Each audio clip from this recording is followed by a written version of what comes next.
je vais faire maintenant la question 2. Hein. Donc, en fait, tu sais, en une équation du second degré, et écrivez-la sous la forme, donc ax au carré plus bx plus c est égal à 0. Donc, on va comprendre la problématique, la situation, pardon. Donc ça, je ne vais pas le relire parce que je viens de le faire. Identifier le vocabulaire inconnu. Hein. Je vous rappelle qu'une équation du second degré, c'est une équation polynomiale de degré 2, qui doit être de la forme ax au carré plus bx plus c est égal à 0. C'est une forme standard d'une équation du second degré. On va reformuler la problématique. En fait, en utilisant les deux équations de la question 1, nous allons créer une équation du second degré. Ensuite, nous allons la mettre dans une forme particulière qui ressemblera à ax au carré plus bx plus c est égal à 0.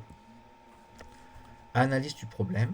Donc, l'équation du second degré que nous devons trouver est égale à 0. De toute façon, c'est toujours égal à 0. Donc, en réfléchissant bien, on a deux équations qui nous donnent la même réponse. Donc, si on les soustrait, le résultat, il va être nul. Donc, on va pouvoir calculer l'expression qui est ici. 576 sur x moins o moins 2, moins, je mets la parenthèse, 576x plus 1,20 nous permettra de trouver une équation du second degré. On va se poser des questions. Quelles connaissances sont nécessaires? En fait, il faut maîtriser la mise au même dénominateur des fractions. Et ça, on l'a travaillé en première année. Effectuer le développement et la simplification d'une équation. Ça, on a beaucoup travaillé aussi. Ou puisse trouver les informations dont j'ai besoin sur la synthèse sur les fractions, sur la synthèse sur les équations. Mise en pratique de la démarche. L'objectif de cette partie de l'exercice est de déduire une équation du second degré à partir des informations données. Nous avons deux façons d'exprimer le prix par apprenti. 576 divisé par x moins 2 et 576 sur x plus 1,20. Nous allons établir que ces deux expressions sont égales à 0 si on les soustrait. D'accord? Créant ainsi une équation 576 x moins 2 moins, j'ouvre la parenthèse, 576 sur x plus 1,20. Je ferme la parenthèse, c'est égal à 0. Maintenant, là, le moins, je vais le distribuer. D'accord? Ça va me donner 576 x moins 2 moins 576 x. D'accord? Donc ça, je l'ai déjà fait ici. Et après, moins multiplié par plus 1,20, ça fait moins 1,20.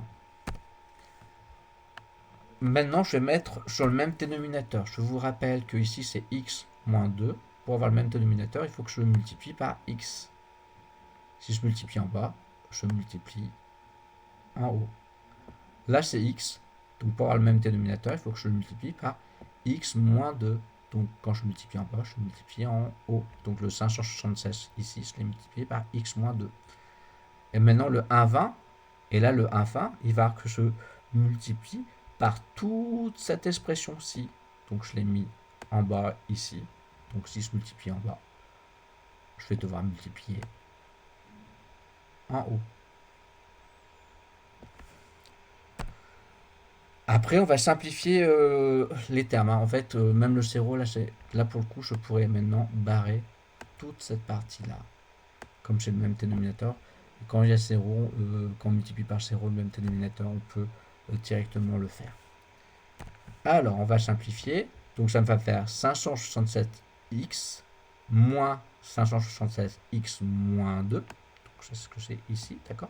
Excusez-moi, c'est un peu... Je vais commer pour pas qu'il y ait d'erreur.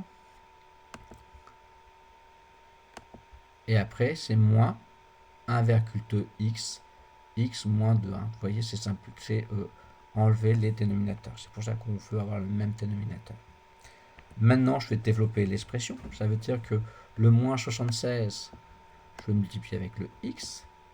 Et après, le moins 76, je vais multiplier avec le moins 2. Le moins 1 de 1,2x, je vais multiplier avec le x. Et je vais multiplier avec le moins 2. Ce qui va me donner 576 Ça, moins 76, moins 576 fois x, ça va me donner moins 576. Moins 576 multiplié par moins 2, ça va me donner plus 1152. Moins 1,2x multiplié par x, ça va me donner moins 1,2x au carré. Moins 1,2x multiplié par moins 2, ça va me donner plus 2,4x. Et tout ça sera toujours égal à 0. Réorganisons les termes. Je vais mettre le x au carré devant, après je vais mettre les x, et après je vais mettre le nombre, et après je vais mettre égal à 0. Donc, le moins 1,2, bah, comme le carré, il n'y en a qu'un seul, je le mets direct. Alors, 576 moins 576, je peux le simplifier, donc il me reste 2,4x.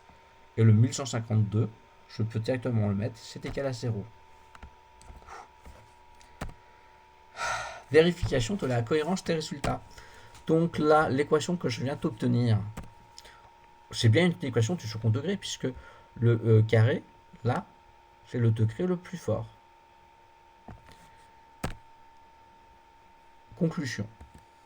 L'équation du second degré est bien de la forme. Donc ça, le moins 1,5, c'est le A. Le 2,4, c'est le B. Et le 1152, c'est le C. C'est bien de la forme ax au carré plus bx plus c est égal à 0. Proposition de rédaction pour l'examen. Donc là, directement, vous voyez, je ne me suis pas embêté. C'est directement mis l'équation. D'accord? Après, je l'ai développé. Hein. Je l'ai distribué le moins. Je l'ai développé. Quand j'ai mis au même dénominateur, c'est simplifié. C'est fait mes calculs. Et pour obtenir mon équation du second degré. D'accord? Donc, voilà toutes les étapes que j'ai effectuées.